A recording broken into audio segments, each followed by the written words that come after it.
Okay, let's talk Dinars. So a few hours after this video airs, Turbo Boost will be live. Fantastic. We get deterministic gearing. Dinars are coming back. We get to choose a piece of loot from either the raid or from Mythic Plus that we want to get. I'm going to give you a few basic rules to follow so that you do not mess up your first Dinar purchase. Although do remember, we get 3 in the season, and it isn't the biggest deal if you just want an item and you mess up. But let's say you want to min-max. Here's the way to understand it. First and foremost, do not, pretty much under any circumstance, do not spend your dinar on a heroic track item. Heroic track items are farmable, and if you still do not have a trinket that you really want from a key, keys will get significantly easier post turbo boost, and you should be able to farm them up. If you're saying, hey, look, I'm stuck at 10s and I can't quite get to 12s, then 12s are going to be significantly easier, and I would encourage you very potentially to hold that dinar for a mythic track trinket, because those are going to be more valuable. But of course, there are some trinkets that you'll have to consider. From a tank and a healer perspective, there are 2 trinkets that are just more overpowered than anything else. These are raid trinkets. I'm not a mythic raider. Sometimes I clear the first few just for a vault slot, yay me, but this is not going to be a Mythic Soul Hunter's kill. I might try to finagle my way into one, but realistically, I'm not going to have access to Mythic Boots, nor am I going to have access to Mythic Brand. I will tell you this, though. If somehow you can get access to that, your first Dinar purchase as a tank will either be Mythic Boots if you do not have them, or a Mythic Brand. These are your 2 best options, bar none. This is the most overpowered tank trinket, and if you are a healer, one of the things you will consider, if you do not already have it, is the Mythic Lumithar's Living Silk. This is an OP healing trinket. There are 2 trinkets in particular this season that are just way overpowered for the tank and healer role. As a DPS player, you'll have to do considerations. I cannot say which trinkets are going to be best for you because different classes are different. But let's talk from a tank perspective. So let's assume that you do not have Mythic Soul Hunters dead, in which case you cannot have access to a Mythic Brand or Mythic Boots. Then you have options. Now we have to start getting into some nuance. So first things first, a Mythic weapon off first boss, if you are a Guardian Druid player, is not a bad choice, because I have a crafted weapon here, and item level on weapon is really important. If you're able to kill even just the first boss on Mythic, you'll see he drops a polearm. This will be dinarable. Now, here's a big question I have. Are the weapons from the dungeons going to be dinarable? Because that'll change things. I mean, this whole video, if you're a Guardian or Brewmaster, the very first thing you're going to do is buy this weapon. Either this one or the Ecodome one, to be honest, they're very, very similar, and it's up to you. I probably will go with the Ecodome one just because it seems more fun to play. I'm not going to lie, just it's cool to press this button, and it seems more fun to play. I never got out of my vault, so I've been using a crafted weapon this whole time. My first Dinar purchase, I'm really hoping that that might be on the vendor because it is a key item. It isn't a trinket, but it is a special item from keys. If that's on the vendor, first thing I'm going to do is going to go buy that weapon. Or maybe get lucky and just get it in my vault. The very next thing I would do is consider, okay, so now I'm just going to be looking to fill out mythic slots, because we're going to have infinite crests. As you can see right now, I am crest capped. I have no upgrades left to spend, but next week, every single item goes to max. If you have a ring or a neck, which is the smart thing, if these are still heroic, then you can craft. I'm going to have 2 crafts next week. I simply bring my rings up, and every single slot will simply be either 727 crafted or 730.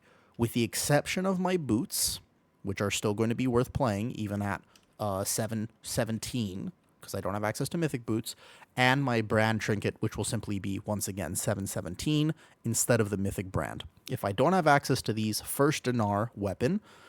Second Dinar, I'm looking to fill out slots. So we're going to have to figure out what is and is not available on the vendor. They have not actually confirmed, because on PTR, we did not get to test it in the beginning of the season. We'll see. But this video is a reminder, if you are somebody who is currently striving toward the 12 breakpoint, you will be able to get a mythic trinket. There are a few key trinkets that are absolutely worth considering. You have Pacemaker as a very decent option. The other options aside from Pacemaker are Solia's from Tazavesh. This is a general tank trinket. It's also a general healer trinket and DPS trinket. So if you're like a multi-spec druid and you want to play Resto, Guardian, and Feral as an example, then maybe this is a good pickup on Mythic, because you can use it for every spec. It's very similar to Pacemaker.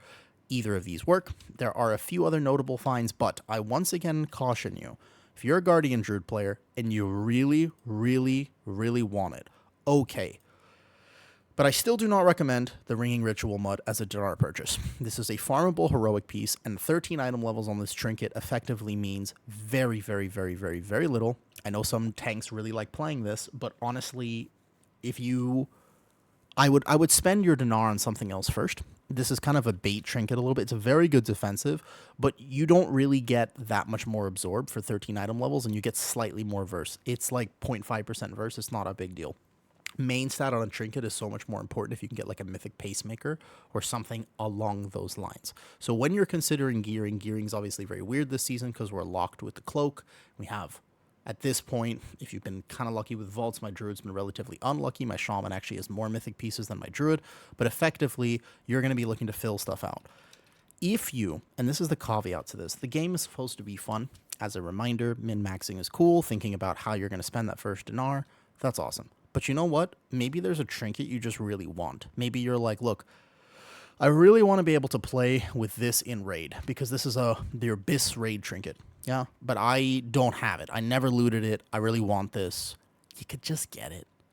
Like, on it, like, can we all just take a step back sometimes and realize that, yeah, min-maxing is fun, but also playing the game is fun. If you're in particular, you're like craving this or you're craving something, just get it. Just grab it. Sackbrood isn't bad. There's a lot of fair trinkets that are fairly competitive. Stone Idol from Halls is kind of a fun trinket to use sometimes. Don't get the tank trinket. That one's bad. Don't use this. But this one's a fun trinket for Stone Idol. That's a fun one. There it is. Cursed Stone Idol. So there's a lot of options. Honestly, follow your heart. There really is no way to fully mess this up because we're going to get another one. By that point, hopefully, you do have access to the mythic pieces. I think the biggest thing is don't get trigger happy. Remember that if you haven't done Mythic Raid yet, everybody says Mythic Raid is super puggable. I'm not going to lie. I think that's a bad take. I think I've constantly tried to pug the first few on Mythic, and every time it has been terrible. So I wouldn't say the first few on Mythic are super puggable, but there are some very good trinkets because obviously the other thing I didn't mention is if you can do the first few, Astral Antenna, just like Solia's, is going to be your best pickup for all specs. This trinket is very powerful. You do have to catch the orbs, but it's not that bad. And this is a universal trinket. It's something that I would consider getting if I have nothing else to get because it is slightly better than Pacemaker. So I would consider grabbing an antenna over Pacemaker, but they're very similar. And the truth is if this is my gear for the entire season and all I can do is grab a weapon, which would be still pretty big, then I'll be just fine. You know, Mythic, the item level on the boots and the trinket, this brand of Ceaseless Liar, I'm still going to be able to do all the keys that I want to do. It's going to be okay. I would rather not sell my soul to Mythic Raid. I don't like it. It's not for me. It's not how I enjoy the game. So those are my little take on Dinars. I think that all tanks are going to be looking for a brand, obviously. If for some reason you do not already have this on Heroic, by this point, if you can kill it on Heroic, you should have access to it. Like, if it drops, I mean, you'd have to have some really bad RNG. If you don't have a brand trinket at this point off normal or heroic, then let me know in the comments, and I'll shed a tear for you. So that would be tough. Okay, I'll see you guys on the other side of Turbo Boost. I'm super excited to hop on tomorrow and stream a degenerate amount of keys because we got crests to farm. I have so many upgrades, and I need a lot of crests. Big gaming on stream tomorrow. If you want to hang out, I'll see you there. All right. Bye.